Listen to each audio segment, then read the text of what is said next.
Welcome to my YouTube channel study with Ajay SDSST। साथियों, आज के इस वीडियो में मैं प्राचीन कालीन इतिहास से संबंधित आपके लिए कुछ मोस्ट इम्पॉर्टेंट प्रश्नों की श्रृंखला लेकर के आपके सामने हाजिर हूँ। इस वीडियो में आपको स्वमूल्यांकन करना है।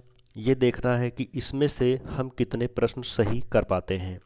उनको आप नोट करके रख लीजिएगा और बाद में कमेंट करके बताइएगा कि हमारे इतने क्वेश्चन सही हुए।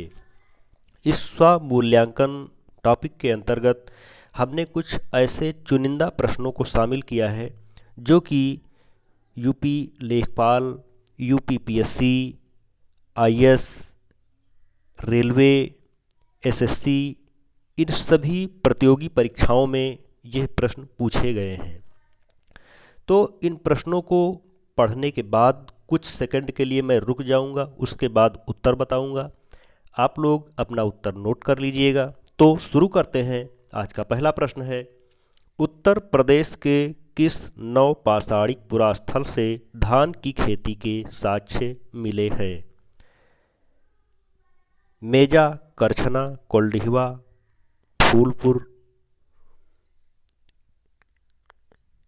इसका सही विकल्प है कोल्डिहवा। इसका सही विकल्प क्या है? कोल्डिहवा। और यह कोल्डिहवा है कहाँ? इलाहाबाद में है।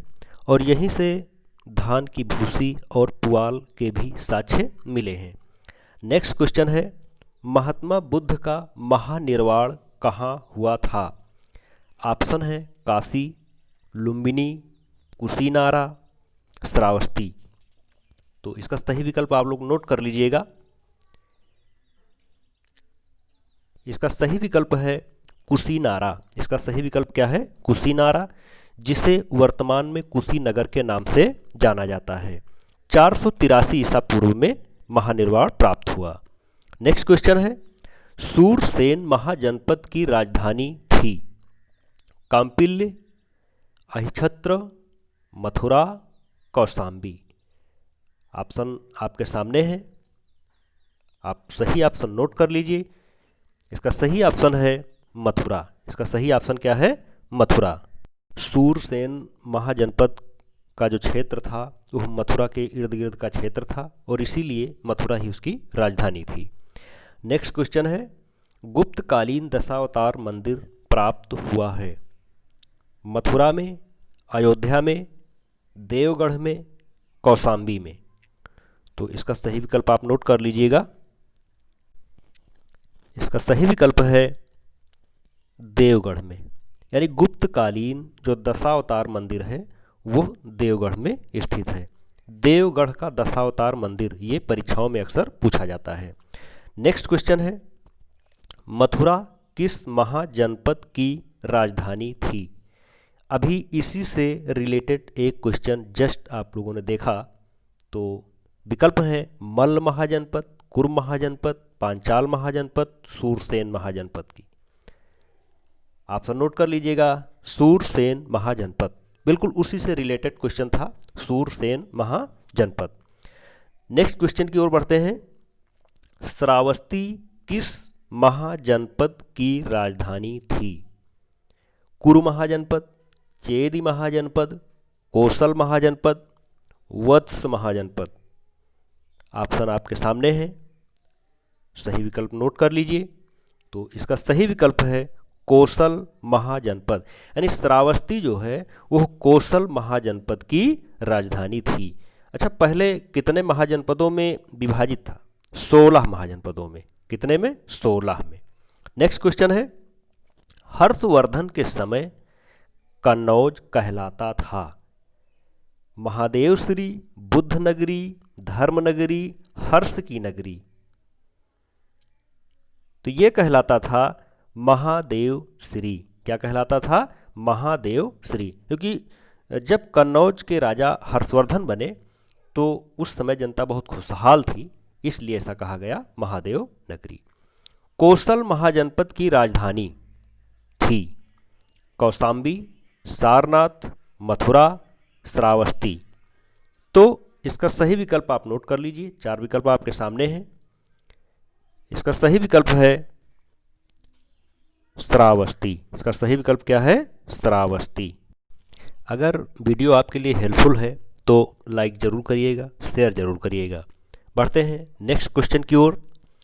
अशोक स्तंभ पर हरिसेन द्वारा रचित समुद्रगुप्त का प्रशस्ति लेख प्राप्त हुआ है। मथुरा में, प्रयाग में, वाराणसी में, इनमें से कोई नहीं। तो इसका सही विकल्प है प्रयाग में। यानी जो अशोक स्तंभ पर हरिसेन के द्वारा रचित समुद्रगुप्त का प्रशस्ति लेख है वो कहाँ प्राप्त हुआ है? प्रयाग में प्राप्त हुआ है। नेक्स्ट क्वेश्चन है, बेलन घाटी की खुदाई किनके निर्देशन में कराई गई? बेलन घाटी की खुदाई जी.आर. शर्मा, जी मजूमदार, फजल अहमद, यज्ञदत्त शर्मा। ऑप्शन नोट कर लीजिए। इसका सही ऑप्शन है जी.आर. शर्मा। यानी बेलन घाटी की खुदाई किसके निर्देशन में कराई गई? जी.आर. शर्मा के निर्देशन में कराई गई। नेक्स्ट क्वेश्चन है, मध्य पाषाणिक काल के किस स्थान से सींग के आभूषण के साक्ष्य मिले हैं? यानी जानवरों की सींग के आभूषण के साक्ष्य मिले हैं। मेजा से, सरायनाहर, लेखहिया, महदहा। ऑप्शन सही है महदहा से। यानी जो पशुओं की सींग के आभूषण बनाए जाते थे तो उनके साक्ष्य कहाँ से मिले हैं? महदहा से मिले हैं। नेक्स्ट क्वेश्चन है, नवपाषाण कालीन सभ्यता के साक्ष्य उत्तर प्रदेश के किन स्थानों से प्राप्त हुए हैं? किस कालीन? नवपाषाण कालीन सभ्यता के। इलाहाबाद से, सोनभद्र से, प्रतापगढ़ से या इन सभी स्थानों से? तो इसका सही विकल्प है ये सभी। यानी इलाहाबाद से भी प्राप्त हुए हैं, सोनभद्र से, प्रतापगढ़ से और एक स्थान और है मिर्जापुर से भी प्राप्त हुए हैं।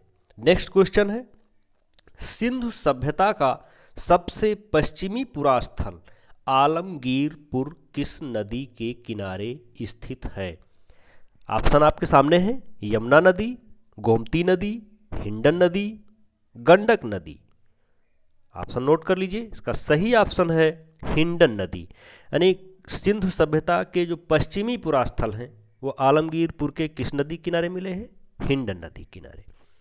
जैन धर्म के 23वें तीर्थंकर पारसनाथ का जन्म उत्तर प्रदेश राज्य के किस जिले में हुआ था? इलाहाबाद में, वाराणसी में, कानपुर में, गोरखपुर में। तो इसका सही ऑप्शन क्या है? इसका सही ऑप्शन है वाराणसी में। इसका सही ऑप्शन क्या है? वाराणसी में। यानी पारसनाथ का जन्म कहाँ हुआ था? वाराणसी में हुआ था और ये 23वें तीर्थंकर थे।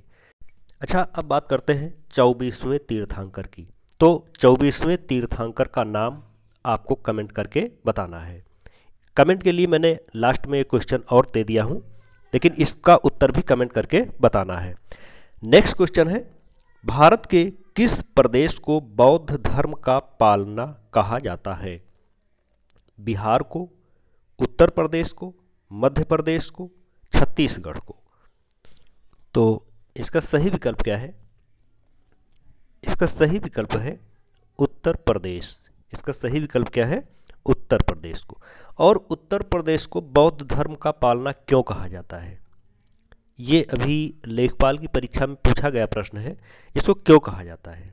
तो बौद्ध धर्म का पालना इसलिए कहा जाता है क्योंकि महात्मा बुद्ध का जो अधिकांश समय था वह उत्तर प्रदेश में ही व्यतीत हुआ।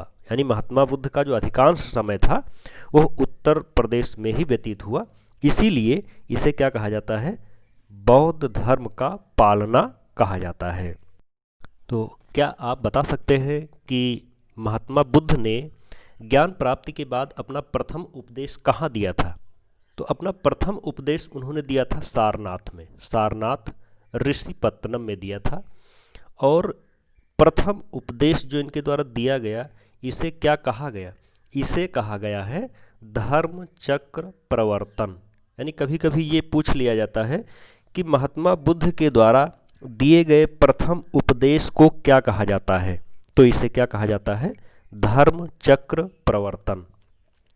नेक्स्ट क्वेश्चन जो आपके लिए कमेंट करके बताना है, मथुरा के शोख नामक स्थान की खुदाई से किस काल के मंदिर मिले हैं?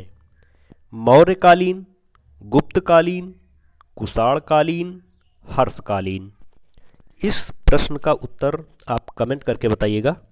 और यदि आपको हमारा वीडियो अच्छा लगा हो, आपके लिए हेल्पफुल हो, तो एक लाइक ज़रूर करिएगा, शेयर ज़रूर करिएगा। और यदि अब तक हमारे चैनल को सब्सक्राइब नहीं किया है तो सब्सक्राइब कर लीजिएगा। अगले वीडियो में आपसे जल्द मुलाकात होगी, तब तक के लिए धन्यवाद।